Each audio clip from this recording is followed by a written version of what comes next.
خطاب من به علی خامنه‌ای، رهبر رژیم اشغالگر ایران است. تو یک جنایتکار ضد ایرانی هستی. نه شرافت داری، نه انسانیت.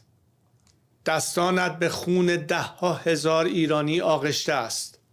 به خون کودکان، جوانان، بیگناهان. تو، رژیمت و تمام مزدورانت برای هر قطره خونی که ریخته اید پاسخ خواهید داد، بدون استثنا. ما نه میبخشیم، نه فراموش میکنیم و نه عقب مینشینیم. همان گونه که جنایتکاران نازی در نورنبرگ محاکمه و مجازات شدند، تو و همدستانت نیز محاکمه و مجازات خواهید شد در دادگاه ملت ایران.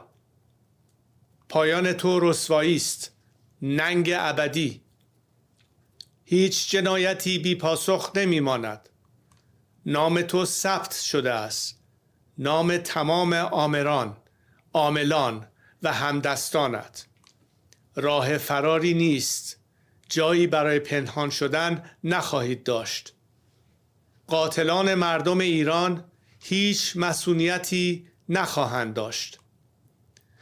و شما ملت بزرگ ایران، فرزندان شجاعم، خواهران و برادران داغدار اما استوارم، شما تنها نیستید.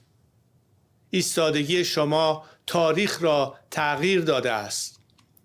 شما در خط مقدم آزادی ایستاده اید و ما از همیشه به پایان این رژیم نزدیکتریم. این رژیم ترک برداشته است. قدرتش فرسوده شده.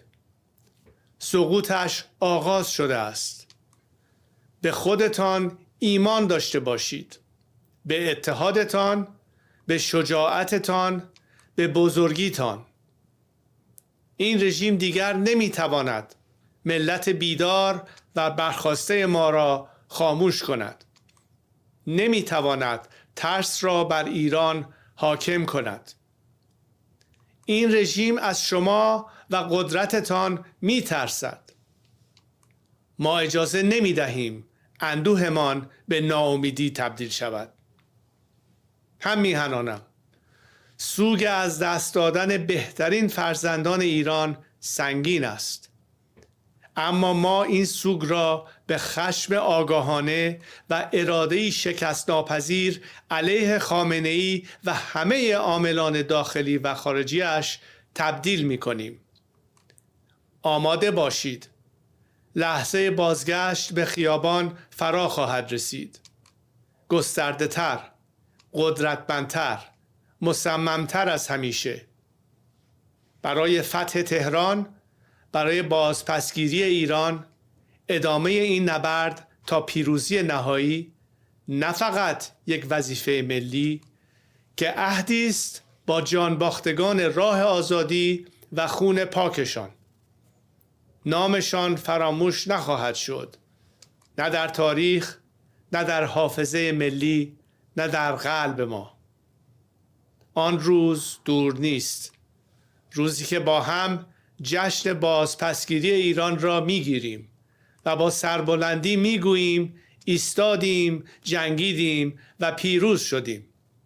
پاینده ایران.